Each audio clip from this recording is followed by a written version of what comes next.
There's been some rumors circulating that there's a new name that you could expect over the next 4 years to be running for president in 2028, and that is Alexandria Ocasio-Cortez. There are rumors flying around. Yeah. She could be a name added to the following expectations for 2028, which would include Kamala Harris, Gavin Newsom, governor of California, Gretchen Whitmer, governor of Michigan, Josh Shapiro, governor of Pennsylvania, Pete Buttigieg, former Secretary of Transportation, J.B. Pritzker, and then now AOC. Yeah, I think, why is everyone going down to Mar-a-Lago? Because Donald Trump won the election. And in doing so, and Joe Biden, I think he's out, right? He's ready to roll. Yeah, he's over it all. Mm-hmm. And so then you say, well, who's leading this party? Well, who is leading this party? You named off some names that a lot of people got excited about. Someone like Shapiro that comes across as moderate, which isn't. But they're governors. They're running states. So who at the national level, who is active in the halls of Congress, who's actively fighting against what the Trump administration may do? And this name AOC comes up. Why? Because she's going to be old enough by 2028. She's going to be 35 by then. She will be. Let's hear what Monica Crowley has to say about it, and then we'll talk about it on the other end. The lesson of this last 2024 election and Donald Trump's landslide mandate victory is that the country has had enough of the radical left. It's had enough of socialism. It's had enough of cancel culture and wokeness, and it rejected roundly all of those things. So I don't think in 4 short years the country is going to say, we need more communism. I don't think that is going to be the choice that they are going to make. However, just a word of warning to the Republicans, to my party. Do not underestimate AOC. She's young, she's vibrant, she's attractive. I think she's wrong on everything, but she does have real grassroots support. So I really want to focus on that last part of what Monica Crowley said. Do not underestimate her.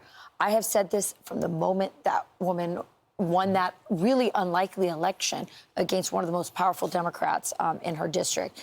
I look at all the people that we have up on the wall, and the one I would fear the most is AOC. One of the reasons is, first of all, she is adaptable. So as soon as this election happened, she quietly took her pronouns off of her website. Then she did this very fascinating Instagram Live segment where she said, hey, guys, I'm looking at the numbers here. There's a lot of people who voted for me and voted for Donald Trump in my district. I'm not going to judge you or criticize you. I really want to know why you did that. She wanted to get to the bottom. What is it that people find appealing about her that actually translates with Donald Trump? We can talk about what that is. But she, among all those people that you see on the wall, is the only one who has been actively, and I think sincerely and genuinely curious about what just happened. That doesn't mean she's not a communist. That doesn't mean she's not economically stupid. I think she is. I think she's done a lot of damage to her district, to the state of New York, all of these things. But she is a force to be reckoned with. She has tens of millions of followers.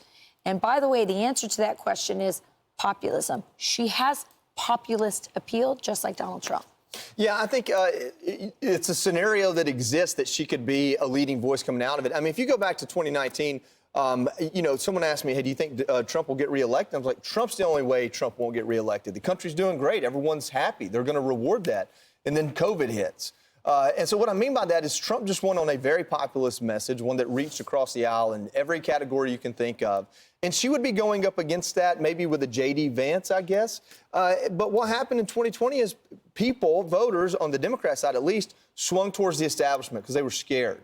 They were scared from COVID, and they wanted, what did they say, return to normalcy was the tagline. She doesn't win in that scenario. So it depends on how successful this Trump administration is on who can come up from the Democrat side.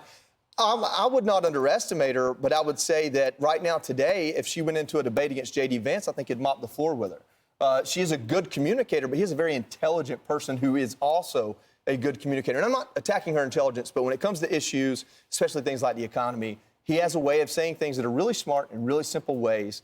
And you would expect out of a Trump-Vance presidency that's successful, J.D. is the heir apparent. So it depends on who you're going up against. It's a lifetime away. 2028, and a lot will change. I think I'm with you, Rachel. I do think that the left, I think a country just rejected the far left. I think that's what just happened. And I think she represents the far left. And I think the rest of the squad is getting voted out. But I also think she's of a different political quality than the rest of the squad. Absolutely. And watch what she does over the next 4 years. 100%. I'm Steve Doocy. I'm Brian Kilmeade. And I'm Ainsley Earhart. And click here to subscribe to the Fox News YouTube page to catch our hottest interviews and most compelling analysis.